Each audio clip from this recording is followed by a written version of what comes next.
Also for cricket. Yeah, absolutely. Let's go over to Lord's Cricket Ground. And Mike, and you've got a very special guest coming up. Oh, yes, indeed. Good morning. One of James Anderson's 700 Test wicket victims. I'll reveal all in a moment. But first of all, the scene is set for James Anderson's last Test match for England, the opening day of that last Test match here at Lord's, where the sun is shining. The members' pavilion in the distance is already filling up. They've been queuing, some of them, since midnight to get front of house seats for that moment that James Anderson runs out of the long room, down the steps or the slope, out onto the wicket for his first day of this last ever Test match. A real historic occasion when you consider his career. 21 years, 700 Test wickets, more than any pace bowler in the world, the most ever by an Englishman. And ahead of this match, he's been speaking to Test match specials Jonathan Agnew. A lot of people have always told me that you'd know when the time's right, like Stuart, Alistair Cook, you know, people close to me that have retired have always sort of known when the right time to go is. I don't know if that would ever come for me. I don't know. You know, it could have been one of those things where I did need a tap on the shoulder to say we want to go in a different direction. What mementos have you got at home? I've got probably all of my Fifer balls from both Lancashire and England and one-day cricket. Wow. I won't have stumps on my staircase like Alistair Cook. But it's nice to, you know, I have, in the last couple of months even, just looking at old caps and old photos even of you know, Test victories in India, in Australia and things like that. People I've played with and remembering back to good times has been really special.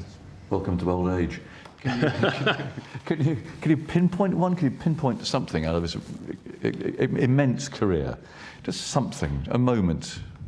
Yeah, oh gosh, it's hard to say one out of so many games, but I feel like I got 10 for at Trent Bridge in 2013, and that's probably the most complete performance that I've put in. I've played in an England shirt.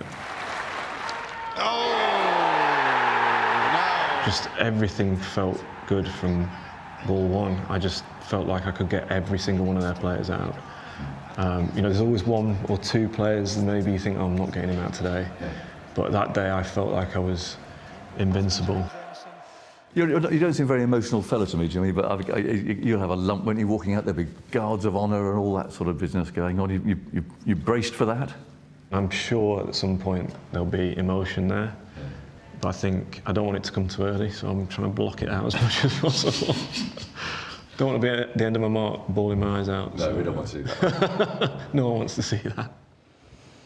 Yeah, so many emotions ahead of this 188th cap for England. Let's now speak to one of his 700 Test wicket victims, another legend of the sport from the West Indies, of course, Brian Lara. He took your wicket early on in his career. I mean, you're one of the best batters of all time, and yet there was the young Jimmy Anderson taking your wicket in a Test match. What do you remember of the early Anderson? It was fresh and, of course, very, very talented. Different hairstyle. But someone who I felt bowled me one of the best bowls I've ever faced. Wow. Actually, he was the last English bowler to get me out. It was my last Test at the Oval against England. Yeah. And it was a little bit of a in-swinger that I shaped to hit through mid-on, and it just hit the pitch straight in, took my edge, and I think I was caught by Triscotic. But I think you had to be a decent batter to edge it. That's all I can say about it. So you got some contact. And did you think then, wow, who is this guy? He's going to have a long, long career. Well, of course not, but obviously he had the goods, and you know, look what he's done over the last how many ever years. Now it's 188 Test matches, a tremendous career. Befitting for him to go out at Lord's, doing very well, but I'm a West Indian, so you know, I'm feeling. It's a thing where I would love to see West Indies do well. I'd love to see the young batters get some runs, but Jimmy Adams is going to be a handful. And just put it into context, for a pace bowler to have got 700 wickets, he's nearly 42 and still be going. I mean, he's going to then join the England coaching team as a mentor, but still be going with all these wickets later. Yeah, I mean, it's tremendous. He's had, he's had a tremendous career, and you know, the longevity of it. It's roughly 21, 22 years he's been playing the sport. Maybe a few injuries in between there, but it just shows that if you really and truly put your mind to it, if you commit to it, if you had the discipline to it, I think you can go well. Great conditions in England, but he's done well around the world, South Africa, Australia, so he's been a tremendous for India. And you know, early in his career, he fancied himself as a batter and was even nicknamed the Bernie Brian Lara. How about that for a tribute? Well, that's not bad. I think he struggled a bit with the bat. You know, batting at number 8, 9, 10, 11. He's going to struggle to get runs. But what a complete cricketer. I mean, in the field as well. He didn't play much T20 cricket, if I'm correct. But it's great to see that the respect and the love that he had for Test cricket stayed. Now, I remember, if people don't know, if they're not old enough to remember, I remember very well, you're my heroes. What was it, 501, a record score for Warwickshire, a 400, a record Test score against England in a Test match, and now this special occasion against the West Indies, and you're back here. What is so special, not just sporting-wise, but culturally, when England play the West Indies? And you've encapsulated all in a book, haven't you, all about your experience? Yeah, you have to get that book. But I think it's all about the history between both countries. I mean, the history stretches beyond our own borders. We're not going to go way back then, but when I first started listening, watching, loving cricket, the West Indies versus England battle was the one that you really wanted to be a part of. So it was a dream to have played for West Indies for 17 years. It's been a dream to play against England, to score runs against England.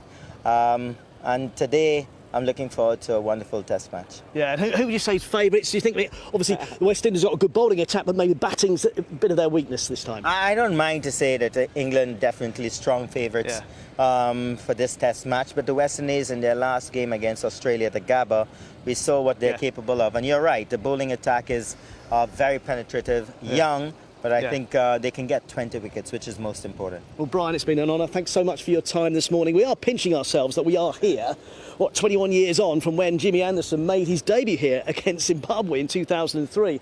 And to tell you what, John, just looking at the members in the pavilion, you'd fit in right here. I don't know if you've got plans to come to Lord's, but you've got the outfit ready, or unless you're going on a safari, maybe. Why am I getting all this grief for my suit this morning? But thank you. Yeah, I think I need a trilby or a Panama hat or something as well. It looks good. I tell you what, I wish I was there. It's going to be quite a day. Mike, thank you very much indeed.